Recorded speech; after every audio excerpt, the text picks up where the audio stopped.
Hello, everyone, and welcome back to the Balanced Mama Project Radio, where we explore how occupational therapy supports women through every season of motherhood. I am Dr. Lisa Desai, a licensed occupational therapist who specializes in maternal health. And today we're going to dive into something every new parent experiences but rarely talks about in depth, which is how our roles and routines shift after giving birth.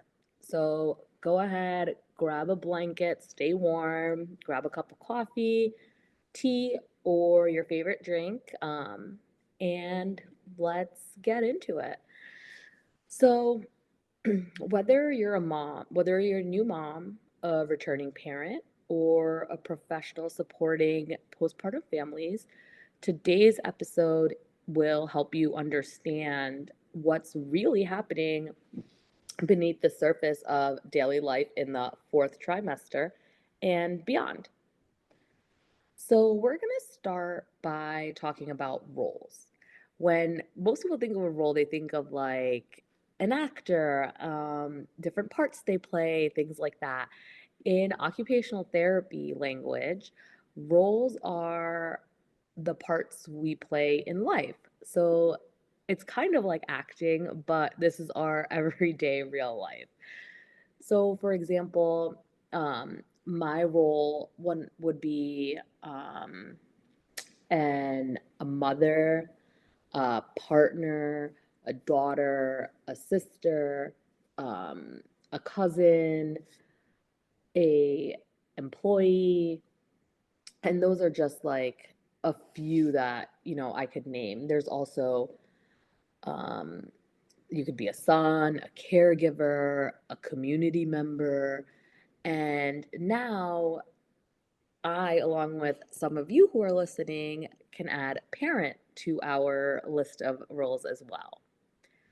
So when a baby arrives, those roles that we had previously don't disappear, but they shift, they overlap, and then sometimes they collide. So, for example, I'm still a partner. I still have my, significant other. I'm still a daughter. I am still a cousin. However, the way I participate in those roles has changed. Those roles, I am still that person, and those are still my roles. However, I may not be putting in as much into those roles as I did prior to my role of becoming a parent. So many new mothers tell me, I feel like I lost who I was. The amount of times that I hear that from my patients is just astronomical. And one of the first things I tell them is, you may feel like you lost who you were, but you are still that person. The Again, the dynamic has just shifted, or they're overlapping roles now. So you didn't even though you feel like you may have lost who you were, you didn't. So that's not just emotional, it's occupational. So these activities that once structured your day, so your morning routine, your work task, your social time, suddenly revolve around feeding schedules, nap schedules, and recovery. For example, um, you know, prior to my first being born, which was over 2 years ago now, I had a morning routine. I did a really long commute to work. I did a really long commute back. But my day would start by me waking up, brushing my teeth, showering, grabbing usually a protein bar or a protein drink, either chugging it really quickly or taking it on my drive to work. My drive to work in the morning was about anywhere between 45 minutes to an hour. Then I walked to work from the garage. I, hung out with my coworkers for a little bit, started my day, saw my patients, and then I walked back to my car and I went directly to the gym. That was my at least 4 days a week routine. Went directly to the gym. And after that, I would likely eat dinner in that area because I would have another hour commute home. So, or actually more than an hour commute home, usually like almost 2 hour commute home. And that was my day. I came home, my husband or my fiance at that time was also home. We hung out for probably about an hour because we both worked really long days, watched TV, and went to sleep. And we redid that. And then enter my son being born. I feel like my entire routine changed. I was no longer waking up at my set time to go have my protein drink or my protein bar. I was now waking up when my baby needed me to wake up, right? My husband was now waking up when the baby needed him to wake up, whether it was a feed, a diaper change, he just needed to be soothed. So again, while those roles changed and my activities changed, my morning routines changed, I was still who I was. My role was still a partner and a mother. As an occupational therapist, we help parents rebuild their identity through meaningful activities. So that means helping a mom, integrate her old self roles with her new mom identity. So, for example, I really, really enjoy um, going for walks. And if you've been listening to our podcast, you know how much I love walking. I can walk miles and miles and miles and still just keep going. That is one of my favorite things. However, once my son was born, I just felt very overwhelmed by even, leaving the house, getting him bundled up, leaving the house, and going for that walk. So, how did what did I use as an occupational therapist and what skills did I learn to adapt myself to being able to go out on that walk? I bought a stroller cover so I didn't have to bundle him into, jackets and socks and shoes and all this stuff and try to um, get out of the house. So a jacket cover or a stroller cover was super helpful. Another thing I did was I made sure, and obviously, with babies, accidents happen. So you might just have to pivot and just turn around from wherever you are. But what I would make sure I did was while he was napping, even if it was just a quick 15 minutes, I adapted by, okay, I'm going to put him down. I'm going to prep his bottle real quick, and I'm going to throw two diapers into either my stroller or my diaper bag. I found that the less stuff I took, the easier it was for me to get out of the house. So that's what I would do. I had a patient I remember who loved cooking.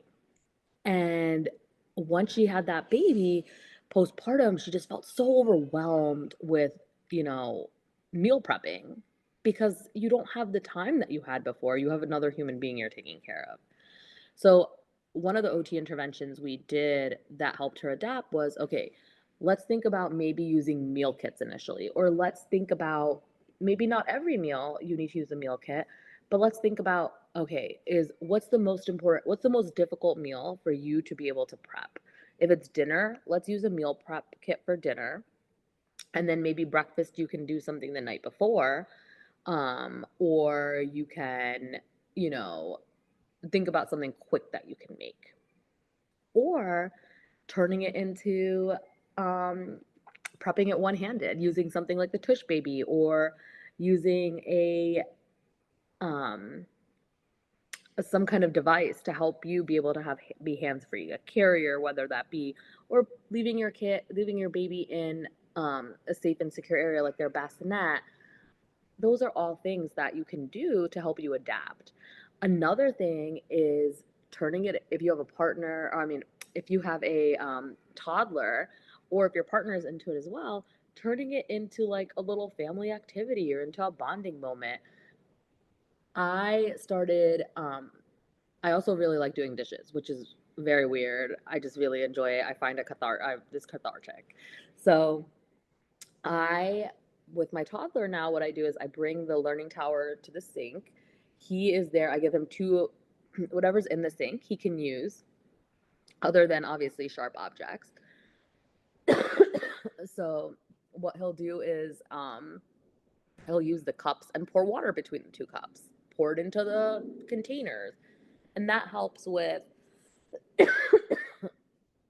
um, you know, keeping him occupied, but also me being able to get the work done that I needed to get done. So, so it's not about returning to your before, it's about renegotiating what matters to you now.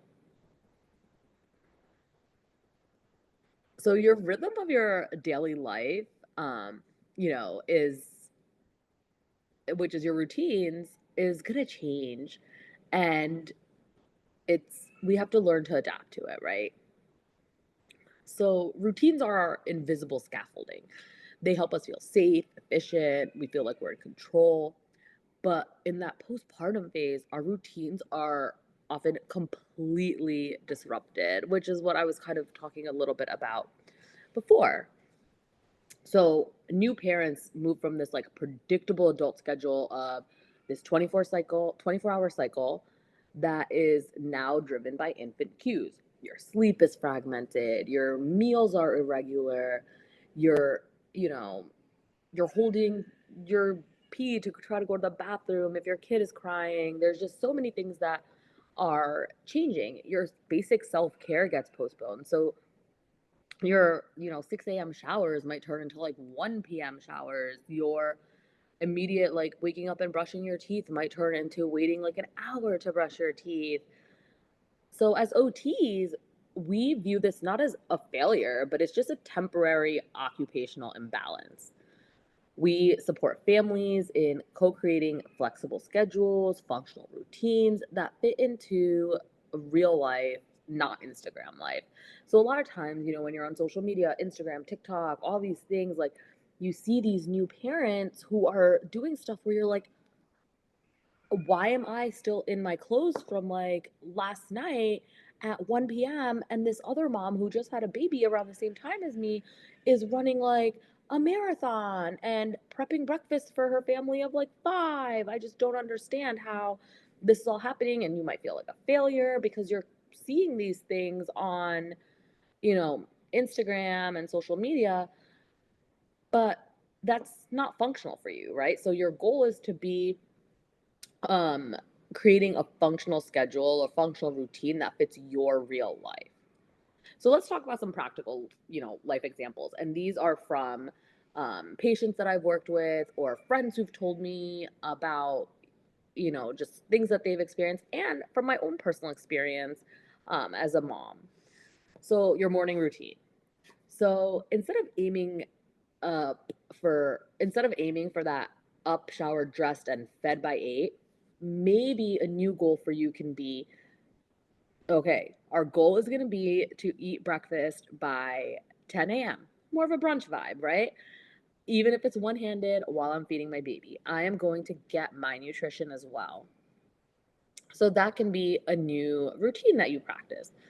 And then sleep routines. So instead of having a rigid bedtime, which obviously is very, very difficult with a newborn, but as they get older and their sleep becomes a little more predictable, you might fall into that pattern of, okay, I this is going to be my rigid bedtime, it's going to happen. And when they're going through these like um leaps or progressions, whatever you like, regressions, whatever you like to call them, that can change. So focus on creating rest opportunities, like a 15-minute recharge moment during the day. So that might mean that you're not necessarily closing your eyes to go to sleep. It might just mean you're doing like a quick 15-minute meditation, or you're just doing a 5-minute, like sitting in bed, regrouping, just closing your eyes, doing some deep breathing, things like that. And then couples time. So just scheduling a 10 minutes of like check-in conversation daily. It might be more meaningful than once a month date night. That almost feels impossible. So from personal experience, my husband and I found it really hard to have date night because we don't have family that lives close by that can watch our kids. Sitters aren't always available. um Initially, like, I felt that and I still sometimes feel that way, that I don't feel comfortable leaving my child with a sitter, especially like during their bedtime and stuff. So it wasn't feasible for us to have date night once a month or once a week, like a lot of people do. It just doesn't work for us. So we make sure that at some point, whether it's 10 minutes in the morning, 10 minutes at night, that we're having some form of meaningful conversation, that we're not forgetting our role as a partner just because now we have a toddler and an infant. So we're still checking in. So these adjustments aren't just logical, they're therapeutic. They restore your, you know, sense of like competency, of feeling good, of just being like, oh, I'm still this person that I was before having a baby. There is a lot of, you know, social and occupational roles, and oftentimes you'll have that like identity collision. So you feel this tug of war postpartum between your roles. You might be thinking, I really need to be productive at work, but present at home. And I'm failing at both of those things. And this is one of the more common ones that you hear or that I've heard from my patients. And I actually felt that way as well, where initially, and I still actually sometimes feel that way with two, is I really want to be present with my family. I don't want to lose my job.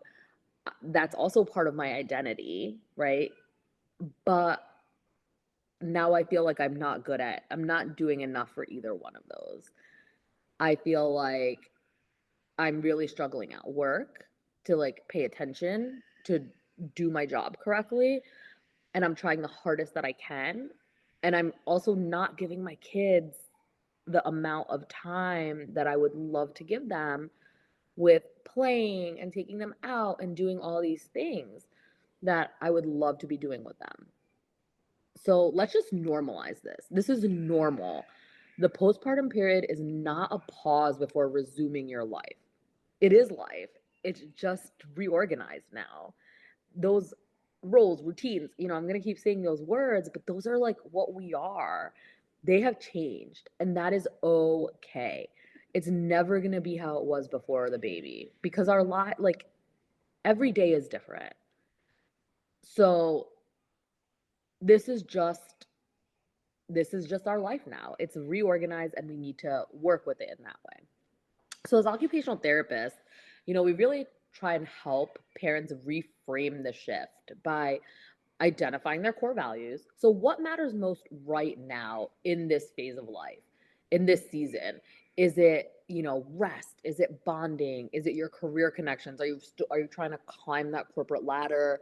And you're still trying to maintain that life at home. What would you like to be able to do with your kids in order to maintain you feeling that you are still doing what you want to do and connecting with your kids, but also doing really well at work? Because there's nothing wrong with feeling that you really want to succeed at work. And there's nothing wrong if you are somebody that wants to be a stay-at-home mom, or there's nothing wrong if you want to be that 50-50 split. It's just learning how to reorganize those thought patterns and how to reorganize your day to try to figure it out.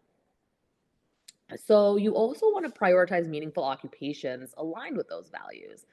So you might not be able to give 100% to being a daughter, a cousin, a mother, a partner, um, a workout enthusiast, whatever it is that you find really, really meaningful. You may have to take a little bit from some to give to another. And that's how you fill your cup. We also teach adaptive strategies. So things like task simplification, pacing, boundary settings, and all of those could literally use their own time to be talking about, especially boundary setting. Um, so I'm not going to dive deep into these, but those are just some of the adaptive strategies that we do teach as OTs. I'll give an example. So, for example, a mother returning to remote work might build a transitional role plan.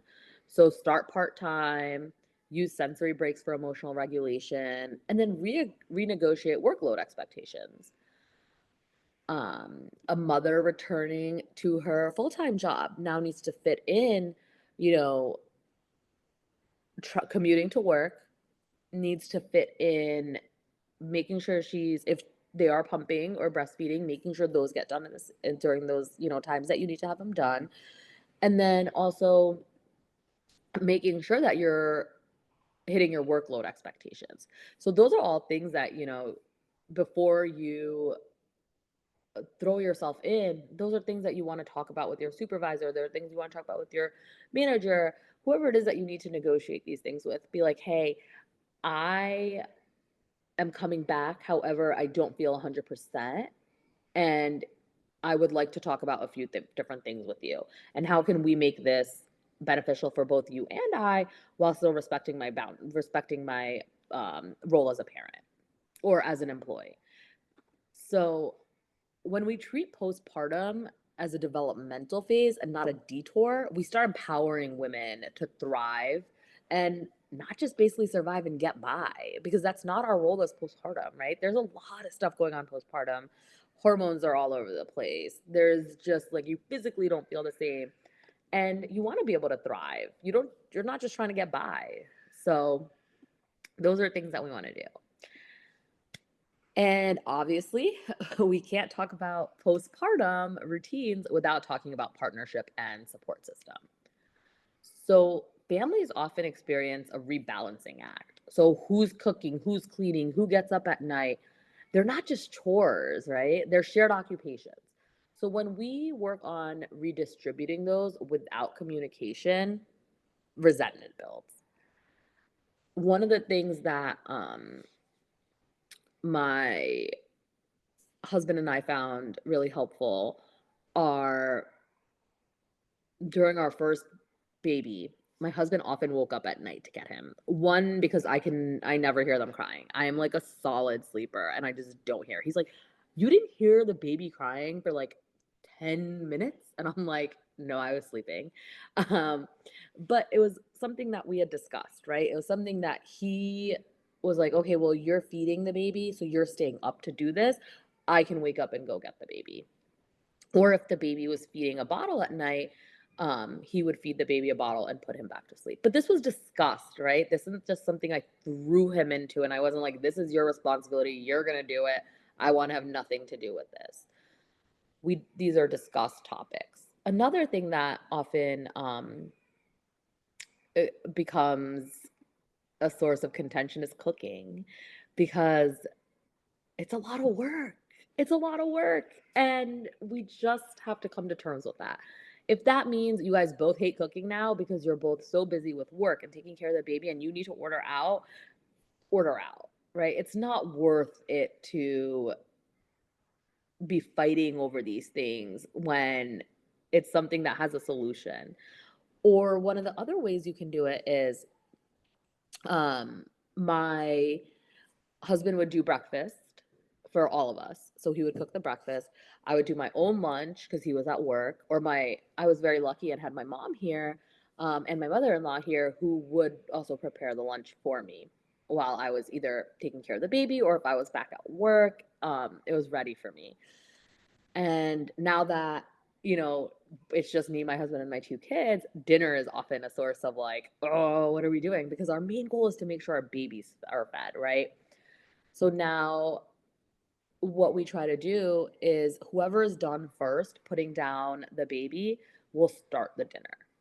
And again, that came too with we had to have a lot of discussions about it. It didn't just we weren't just easily like, "Oh yeah, after a long day, I really want to do the cooking. I really, really want to do it." No, neither one of us wanted to do it. And that's just real life. And I'm sure it's real life with a lot of other families too. And the way we were able to, come to the solution was communication. So again, it's so important to communicate because you don't want these, you know, little things just building up to start little things to start building up resentment in that relationship. So, what are some ways that, OT intervention can be used to occupational therapy interventions can be used to help with this? So we work on family based goal setting. So let's define what rest means for each person. If for you, rest means just literally going to sleep, then that's what rest means for you. For me, rest might mean sitting on the couch, watching Selling Sunset, drinking a boba, and scrolling my phone for a half hour. And to me, That's my source of rest. Or it might be like, hey, I really just want to go to this like 45-minute yoga class. And are you okay with handling what's going on at home until I come back from that 45-minute yoga class? Another thing is just co-occupation mapping. So outlining shared versus individual responsibilities. So my husband has a very, very rigid work schedule. It's not very flexible at all. Currently I have a little bit of a more flexible work schedule. But also mine is not completely flexible. I'm not self-employed. I'm not fully self-employed. Um, I can't just drop something and leave. So I knew, since I have a little bit more of a flexible work schedule, that majority of the responsibilities for childcare would fall on me. But this is something that we had discussed, right? So I knew that I would be the one taking them to their doctor's appointments. If the sports are on a weekend or their activities on our weekend, we would both go together as long as we can. There's going to become a time where we're going to have to rediscuss this, right? It's going to be redefined because our kids might want to do two different things, or they might have them at different times. Um, or if there's something on the weekdays that I would likely be the one doing it, since my husband probably usually doesn't get home till 5:30 or 6, and by that time our kids are ready to go to sleep. So these are all things that um, you want to talk about. What's going to be your individual responsibility, what's going to be a collective responsibility, and what's going to be your partner's responsibility, or whoever's, helping you care for your children. Um, what's their responsibility? So my husband's responsibility is usually breakfast with the kids and dropping my son off to school on the days that he goes in a little bit later. And then the other days I drop him off, since I can drop him off before work. And then communication training, using the I statements to express needs without guilt. It's so ingrained in us that when you say I, it sounds selfish, right? I want or I need this or that. And to us, that's like, oh, she's being so selfish. I can't believe he said that. He's being selfish. But that I statement really puts a little emphasis on what you're trying to say. I really need these 5 minutes to myself to regroup. I really need you to help me with the laundry today. I really need to, whatever it is that you need. I need to go out and I need to do this. I want to do this. I want to go get my haircut today. I want to go get a facial. I want to go get my manicure and pedicure. All of these things are I statements, right? In the moment, in the heat of things, when you say these things, they can sound very selfish, but these are all things that are feeding your soul, and you have to respect that, right? There's going to be a boundary. Um, it's not always I want, I want, I want, I want, when you also have a partner who also needs to fill their cup as well. So that's where that boundary setting also comes in. That's where the need for um, discussion, communication, just co-occupation mapping, all of these things are healthy. They're healthy routines. Just remember, healthy routines are collaborative, right? They're not imposed. So it's okay if your family's version of balance looks different from my family's version of balance, or your neighbor's version of family balance, or your friend's version of family balance. Everybody's is different and it's collaborative. So we want to rebuild the routine, right? We want to rebuild a routine that aligns with your values. So if you take one message from today, just let it be this: you don't need to get back to who you were before the baby. You're becoming, expanding, evolving, and integrating. So those small steps really matter. Choose one meaningful activity daily, even if it's just 5 minutes of something that makes you feel like you. And reassess your expectations. Not everything needs to be optimized. So, like I was saying before, reassess like what's important to you, how much of something you're pouring into one occupation, one of your roles versus another one of your roles, and reassess and see like, okay, you know what, like I can't be working out, 2 hours a day anymore, 1 hour a day anymore. I only have 30 minutes. What can I get in? Um, or can I take time from something else that I'm doing to maybe get those 2 hours in or an hour in? Whatever it is that makes you feel like you are optimized as best you can. And as I always say, ask for help early and often. Interdependence is actually a great sign of strength and of resilience and showing that, hey, I cannot do this alone. We were not meant to do this alone. I need help. So you want to start these discussions early.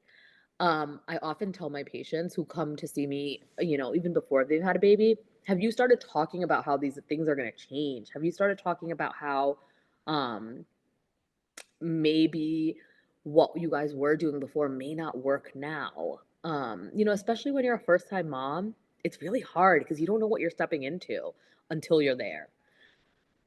So as OTs, when our patients come to see us prenatal while they're pregnant, these are all things that we can work on with them. And just remember, occupational therapy is about participation in life, not perfection in your roles. So I hope you enjoyed today's conversation, and I hope that it can shine some light for you and help you understand, what the role of an OT is and how things might change as you become a parent. So thanks for joining me on today's episode of Balanced Mama Project Radio. And if this resonated with you, go ahead and share with a new parent or a professional who supports postpartum families. You can find some more resources, worksheets, and some upcoming workshops on our website. We'll have it linked below. You can, like, share, follow, comment, and help spread the word along with our Instagram, which is balanced.mama.project. Just, remember your roles may shift, but your worth never does. So take care. I'll see you in the next episode and stay balanced, mamas.